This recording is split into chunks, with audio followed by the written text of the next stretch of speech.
Good morning, everybody, and welcome to the Daily Energy Markets podcast. It is July 10th, and we have Brent crude oil trading this morning up above $70 a barrel. It's up about a quarter percent at 70.37 on Brent. Yesterday, Wednesday, closing for 3 days in a row this week now, above $70 a barrel. Let's kick off in Australia this morning. Peter McGuire, CEO, Australia for Trading.com, formerly XM. Peter, is $70 now the new floor or ceiling? Is the Trump chaos, Trump tariff chaos that's back on the headlines giving us $70 as a ceiling or as a floor, do you think? Well, I think it's a ceiling, and good afternoon, Sean, and lovely to be here from Sydney, Australia. Welcome to everyone. No, I think it's a ceiling, and I think We it's a hope it ceiling. is miserable and wet and cold and winter is descending upon you and hence the beautiful, sleeveless waistcoat and just to be extra Yeah. warm on this freezing morning in Australia. Well, Sean, I'll happily tell you that I swam at Coogee Beach Oh, yesterday, and the water's about. you're a terrible man. There must be one day a year when somebody doesn't want to be in Sydney. Anyway, oil Anyway, markets, 17 floor or degrees in the ceiling? water. I think it's a ceiling, and I think it's a ceiling for a couple of things. First off, the OPEC Plus, and as far as what they rolled out, 548,000, I think that's surprised to the upside. There's the first part. I think the relationship over the last couple of months with MBS and naturally Qatar and the other associated big wigs of OPEC. I feel as though that overall momentum, it was sold off and it probably bounced a little bit to the upside. There was some smart money to be made over a couple of bucks of trading. And I think Q3 is going to be fascinating how it plays out. From one is I think everyone was hit by a bit of a surprise the other night, 50% up on copper, that tariff. And I think there's a lot of uncertainty. There's a lot of moving parts we're going through. The tariff introduction, is it going to happen by August 1? What's happening with the likes of copper and other associated added costs? And then you're looking at the likes of Fed Chair Powell, 5% probability of a rate cut come the end of the month. There are so many components. US dollar's been sold off heavily. So, yes, I do think, Sean, that we're nearly at the top of that. But we've stripped out the geopolitical, we've stripped out there's no talk as far as weather or any disruption. So, if there were no surprises, I think you're at the top of the scale. Dr. Carol Nahally, CEO of Crystal Energy. Carol, the same question to you. I mean, ultimately, the last time we had this sort of Trump tariff chaos back sort of so dominant in the headlines was in early April when all of this was first announced on Liberation Day. And we saw soon after that every market collapsed pretty much. On this occasion, we're not seeing that. We haven't had real tangible announcements yet. But is this time different, or we just haven't had the shoe drop yet? Your thoughts on this wave, this sort of crux of the tariff, Trump's tariff chaos, and will it deliver a ceiling or a floor for the oil price? Good morning, Sean. Well, is this time different? I tell you what is different is that the shock is not there. So the initial shock that we saw earlier this year when Trump announced the tariffs, the Liberation Day, kind of has been absorbed by market observers. And also, there have been some deals, there have been some progress on certain issues, and it has not been a steady policy from Trump. So there was the initial shock, but then sometimes he said, okay, no, I'm going to suspend them for a little while. I'm going to negotiate a deal here. I'm going to negotiate a deal there. We're still open. So the initial shock, I think, has lost the impact that it is having today. And that's why it feels different. It does not mean that its impact on global economic growth through its impact on international trade has dissipated, because tariffs are a threat to economic activity and therefore to economic growth. But you already see major economic forecasts from the OECD and other organizations, IMF, elsewhere as well.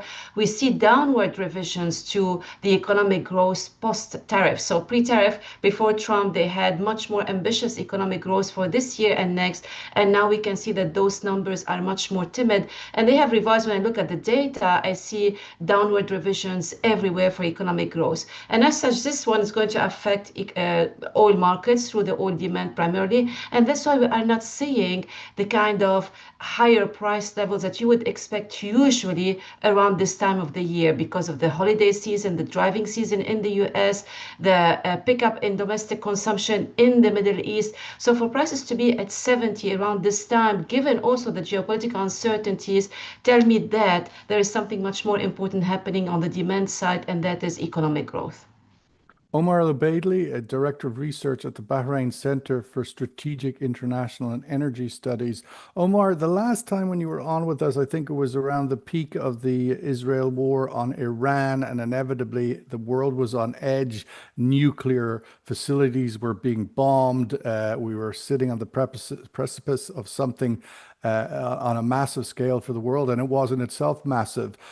Will we have a nuclear fallout here? That has dissipated now, and yet geopolitics is still raging in the region. I don't think Gaza has ever been worse. Every day we turn on our screens, we're seeing even, worse horrors, and yet it seems the world has become immune to the threat of Iran, Israel, the horrors of the genocide in Gaza. And now Putin seems to be on an elevated war path with the summer months in Ukraine. These major geopolitical earthquakes, and yet they're not. You're reading on what role they're playing in this oil price. You would imagine supportive, but is the oil market paying attention? Your thoughts? First of all, I mean, unfortunately, it's not just the conflicts you mentioned. There's still the long-standing conflicts in Sudan and Yemen, which are causing a huge amount of hardship, and that's just the Middle East region. And there are many other conflicts in other parts of the world that continue to cause extreme hardship. And I think what's happened, as you mentioned, is that they've just become, baked into the price and baked into the equation because there's a recognition that the key actors who have the ability to resolve these conflicts sustainably at the moment do not want to resolve these conflicts sustainably and see the status quo as something that serves their interests. There was a hope that if anything good came out of the Israel-Iran brief 14-day war, that it would be some indication that there would be a rebalancing and some greater measure of stability going forwards, but that's not happened at all. And I think everybody realizes that Israel's primary objectives have not been met, and therefore it's only a matter of time, presumably while they rearm and retool, until something kicks off again. We've seen no negotiations, we've seen nothing to suggest, but oil markets, partially because this is the Middle East, and partially because they've been developing, alternatives. In the brief you sent this morning, that you had showing up a few minutes ago, there was an article about how little, traffic there is through Bab el-Mandab. The world is, when it comes to Ukraine or when it comes to the Middle East, has learned to live with the, sustained nature of these conflicts and has developed alternatives. And we're living in a much more polycentric world, which is much more resilient to these kind of conflicts than it was in the past. And unfortunately, that takes the edge off people's desire to track the news and to take actions to resolve these conflicts and further perpetuating. Peter, the other big development over this sort of period of 3 months of sort of tariff chaos in the middle, of course, it sort of went away and we had a war and we had other things to keep us Trumpian entertained. But now Trump tariffs are back in the sort of foreground. With that same period has been a weak dollar. Is dollar now capped out its decline like oil prices? Is $70 a floor? Is the US dollar against its major trading currencies over? What role do you think that's playing in impacting the energy markets? I don't hear Peter unless I'm deaf. No, he's muted. He's on mute, yeah. Yeah. Pardon me. Sean, down around about 12%, that US dollar index over the last couple of months, now at 97.30. That downdraft has been very dramatic. There was talk that you may have seen another rate cut early in the sense of July. We've been working through that, and that's now pushed out, I think. So that US dollar is really under some pressure to the downside. Could we see another leg down? Possibly. And what would be the drivers for that? Well, the uncertainty with tariffs, what's going on as far as rate policy, if the Fed was going to. Remember, you've got two distinct camps. You've got Fed Chair Powell saying 50 basis points possibly by year end. You've got President Trump saying 300 basis points.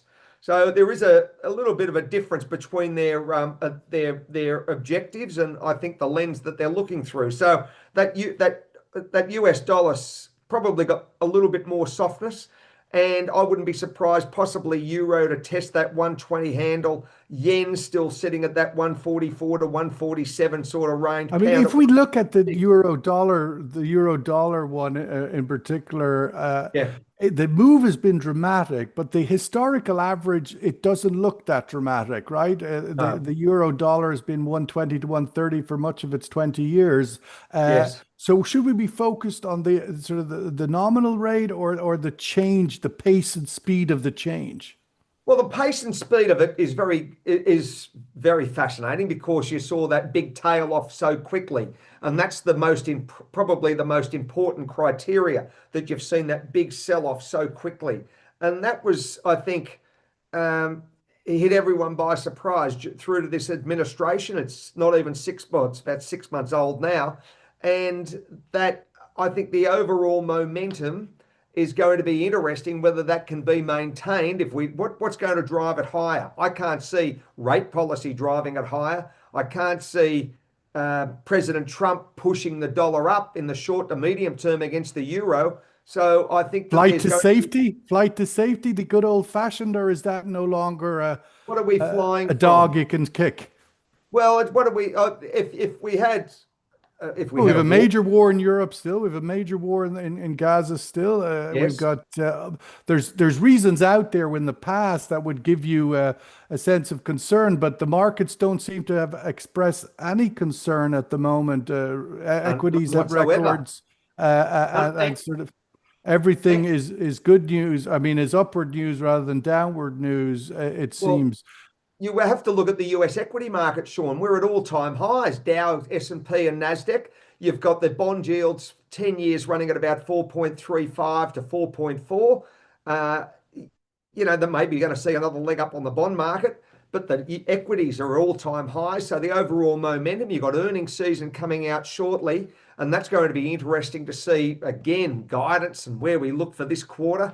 So I don't know. Maybe I think the tariff situation, there's so many unknowns that have got to work back through to the US dollar. But it seems in a way that the tariffs have become a bit like the oil markets. Until we see the white of its eyes in tangible reality, we're not going to adjust. The punch bowl isn't going to be taken away. Dr. Carroll, is there a punch bowl, metaphorically, a Saudi version of the punch bowl in Vienna this week, meeting the first in-person OPEC international seminar, first even OPEC in-person meeting for some time. Do you think it's a celebratory one? I'm not there myself. I had to cancel the trip. But ultimately, is OPEC meeting right now? Do they feel that that this is a success story for them this year, increasing supply and oil prices still 70? Before I answer this, Sean, because I was itching to add one more angle to the discussion you were having with Peter, it's not just tariffs, but also the big, beautiful bill that Trump managed to pass that would increase the debt, the government public debt in the US, and that is also creating some concerns, and it's also fueling what we are seeing today with the dollar. But that is on the side, so I had to bring it because that is really dominating, I would say, in the US debate much more than the tariff issue, which is more of an international issue. Now, to answer your question, is it celebration for OPEC? Well, you can always look at the glass, whether it's half full or half empty, because don't forget, not long ago, some people were expecting oil prices to be between $40 and $50 this year. So for oil prices to be where they are, that is definitely, compared to those kind of prevailing sentiment earlier this year, that is already good news for OPEC producers. Is it really the price that they would like to see in the market? definitely not from an economics perspective. If I look at their the prices that they need to balance their budget or their expenditure pattern or the projects that they have announced and they would like to fund them. So it's not good news, great news actually for all the countries within OPEC, though we have to be careful that not all of them are exposed to the same price risk in terms of satisfying their domestic needs demands. That said, when I look at OPEC actions and OPEC Plus actions to put more barrels and accelerate the release of those voluntary cuts into the market, it makes me wonder whether this is really based on their own belief that this is the best they could do, because the lower oil price environment is going to be with us for a while, and therefore there was no point of waiting any longer, especially with some members already cheating, loss of market share. But if they put some barrels in the market, that's not going to crash the prices. But there's a kind of another, I think, in my opinion, another idea behind it, that they came to believe that the price environment where we are is here to stay with us for a while. And that's why we hear from OPEC quarters, despite the warning that, yes, we need to invest more and there will be more demand, but we hear them saying it's a healthy situation. The market is steady. It seems everybody is happy with the current environment, and therefore we should expect it to stay with us for a while.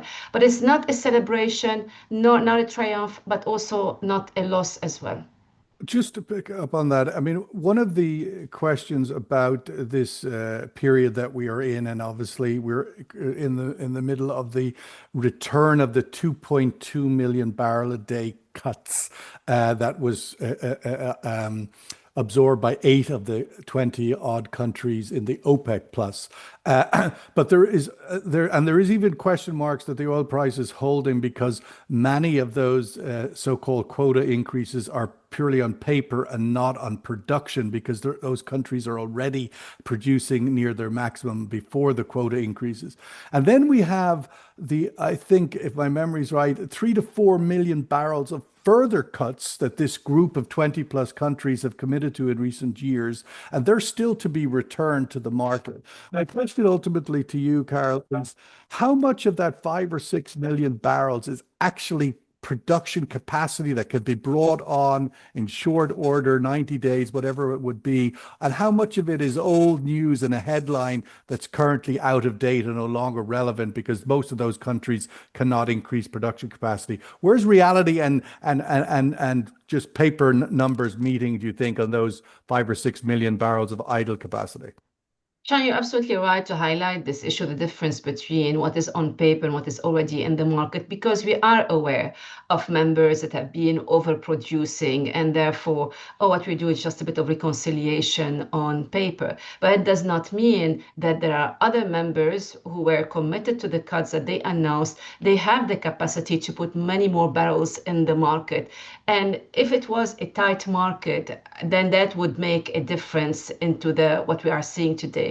But it's not, so I have to distinguish between two things. Their capacity and their ability to put those barrels in the market, yes, they do have that capacity and they can flood the market if they want to. They did it before. I'm talking about the big players. I'm talking about Saudi Arabia, for example. They did that before and they can do it again. So it's not something unusual. But I have to take their action into consideration versus what is happening also in the market.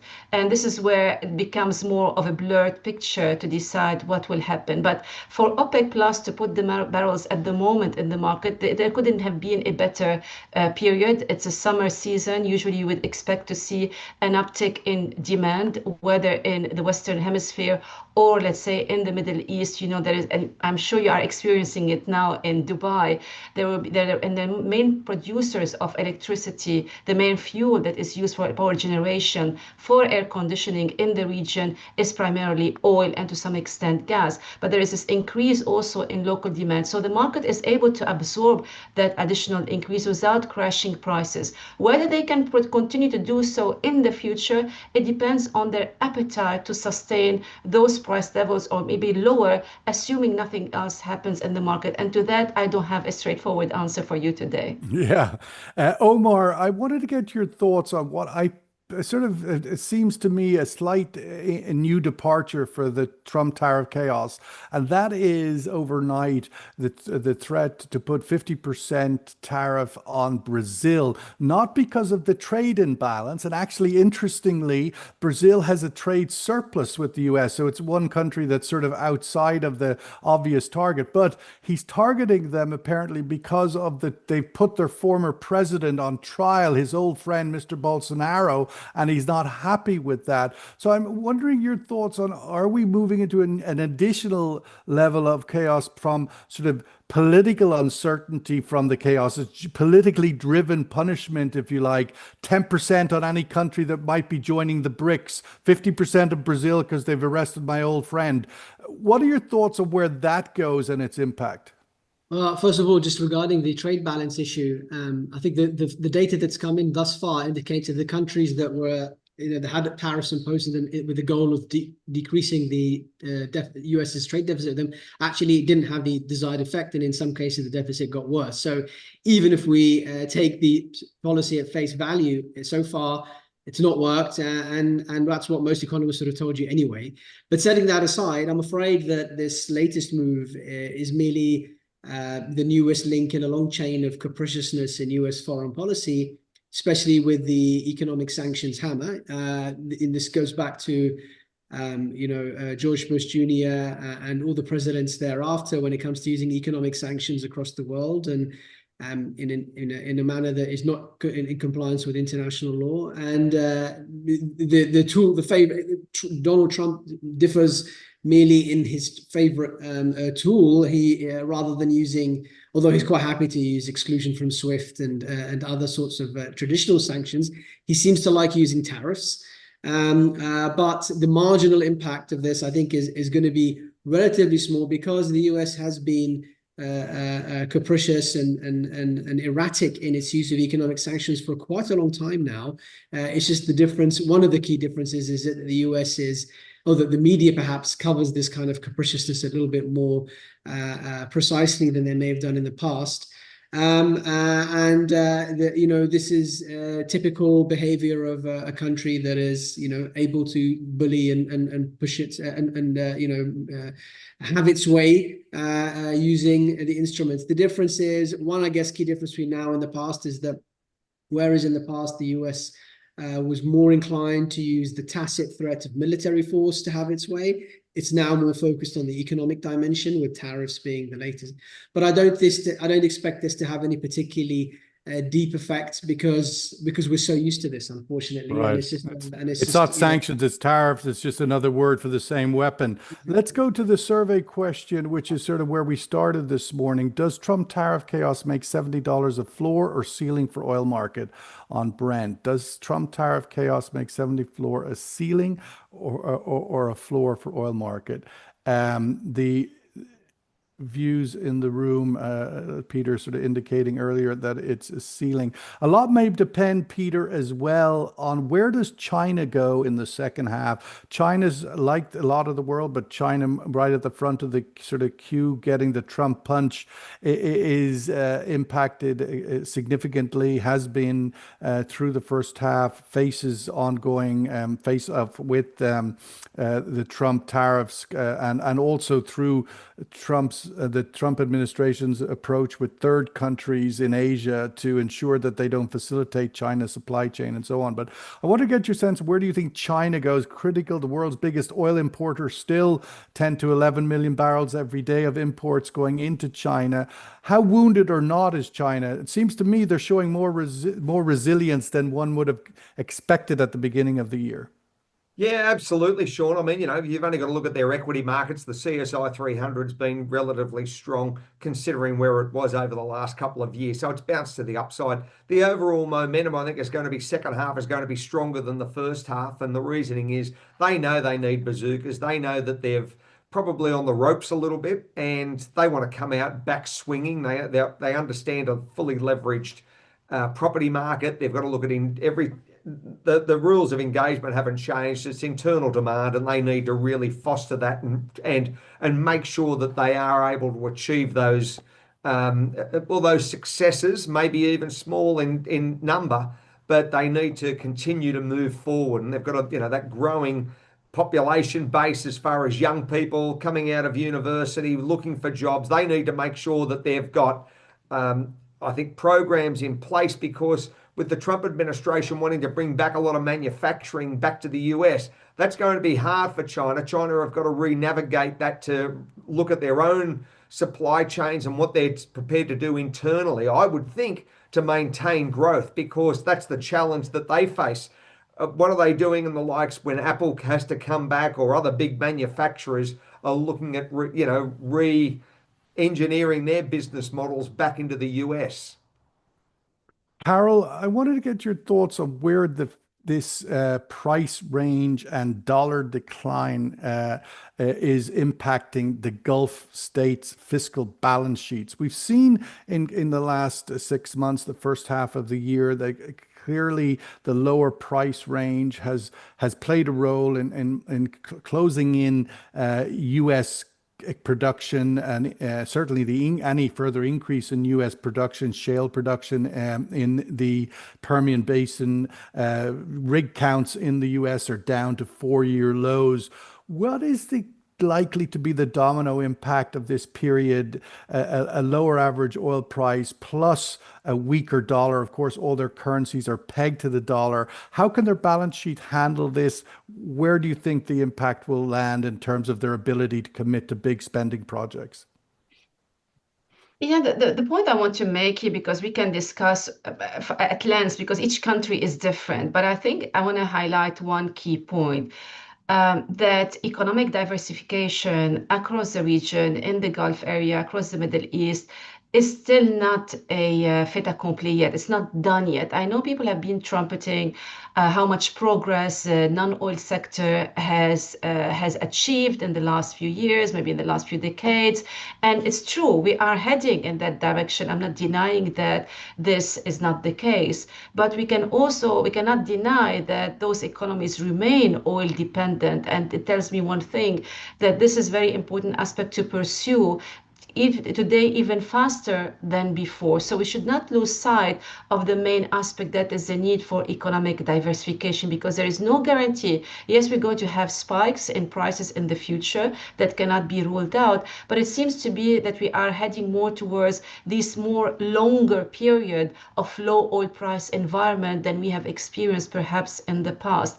And how sustainable are the economies in the Gulf? They are not going to collapse. We're not going to have suddenly a massive crisis across the region, but it's not a comfortable situation to be in, especially in the light of the ambitious projects that we heard about announced in Saudi Arabia, announced across the region. How are you going to sustain and achieve those goals? But it's not just about those projects, Sean. I'm taking more the longer term perspective, especially when you look at the longer term direction of oil markets.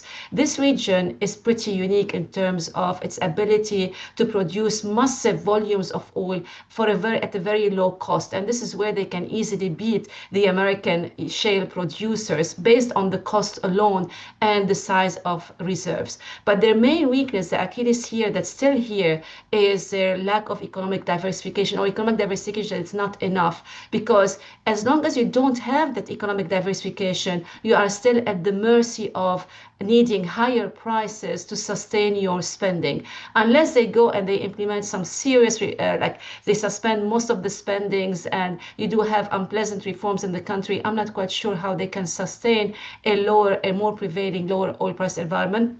But the caveat here is that we should be careful not to put all those countries in the same basket. Some are more vulnerable than others. Those who have sovereign wealth fund and they have accumulated financial resources for a long period of time, they are also better off than many other countries. So I'm just here giving some headline statements without being fair to each country's circumstance. Omar, last word to you. I wanted to get your thoughts as we get the survey results up on the screen. the idea of recent activities in the Bab el Mandeb. This is a ceiling, 2-to-1 ceiling and no impact. It's not a floor. So that's one thing that's certain from that result.